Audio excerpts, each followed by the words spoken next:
Assalamualaikum warahmatullahi wabarakatuh. Sebelumnya, perkenalkan saya Siti Fadila Harun dengan NIM 23110160027 dari kelas 2023A.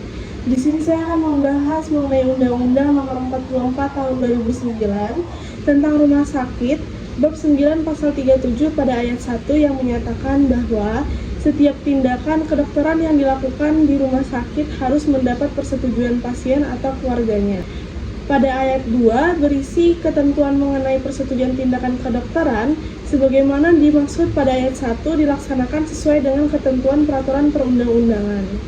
Yang dimaksud dalam Undang-Undang Nomor 44 Tahun 2009 tentang rumah sakit bab 9 pasal 37 ayat 1 yaitu pasien dan keluarga pasien memiliki hak untuk mengetahui secara detail setiap tindakan medis yang akan dilakukan atau dilaksanakan.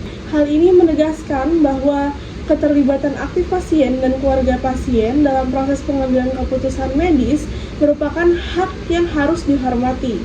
Informasi yang diberikan kepada pasien atau keluarga pasien mencakup jenis prosedur, tujuan pengobatan, serta potensi manfaat dan resiko dari perawatan atau pengobatan yang dijalaninya.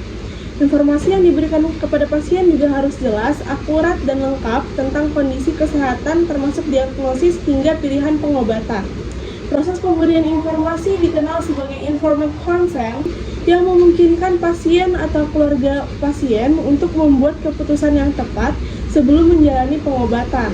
Selain informasi mengenai pengobatan, pasien juga akan diberitahu mengenai potensi efek samping, dampak jangka pendek dan jangka panjang, serta alternatif pengobatan lainnya.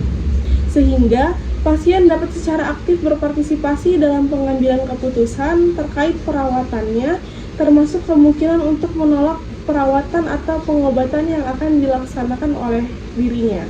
Pihak rumah sakit juga berkewajiban memberikan informasi yang diperlukan kepada pasien sebagaimana diatur dalam Peraturan Perundang-undangan Nomor 44 Tahun 2009 tentang rumah sakit bab 9 pasal 37 ayat 2 yang menegaskan bahwa mekanisme dan prosedur untuk mendapatkan persetujuan tindakan medis harus mengikuti ketentuan yang diatur dalam peraturan perundang-undangan. Serta pada ayat 2 ini memberikan perlindungan hukum bagi pasien dengan memastikan bahwa tindakan medis yang dilakukan terhadap pasien telah mendapatkan persetujuan yang sah. Selain itu, pada ayat 2 juga menggarisbawahi mengenai tanggung jawab tenaga medis untuk memperoleh persetujuan pasien sebelum melakukan tindakan medis.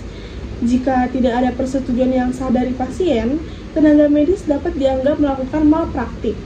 Tujuan utama pada pasal 37 ayat 1 dan 2 pada bab 9 Undang-Undang Nomor 44 Tahun 2009 tentang rumah sakit ini yaitu untuk melindungi hak-hak pasien dan menjamin kualitas pelayanan kesehatan. Tujuan lainnya yaitu yang pertama menegakkan prinsip otonomi pasien, di mana setiap individu memiliki hak untuk menentukan apa yang terbaik bagi tubuhnya. Pada pasal ini memberikan landasan hukum bagi pasien untuk memberikan persetujuan atau penolakan tindakan medis yang akan dilakukan. Yang kedua, meningkatkan kualitas informasi.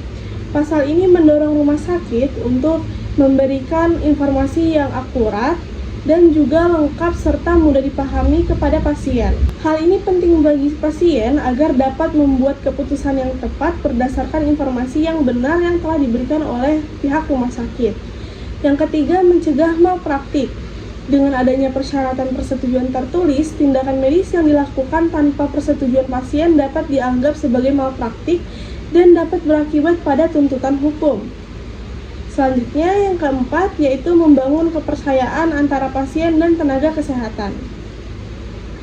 Proses informed consent yang baik dapat membangun hubungan yang saling percaya antara pasien dan tenaga kesehatan, sehingga pasien merasa lebih nyaman dan terlibat dalam proses perawatan atau pengobatannya. Yang terakhir, yaitu menjamin keselamatan pasien.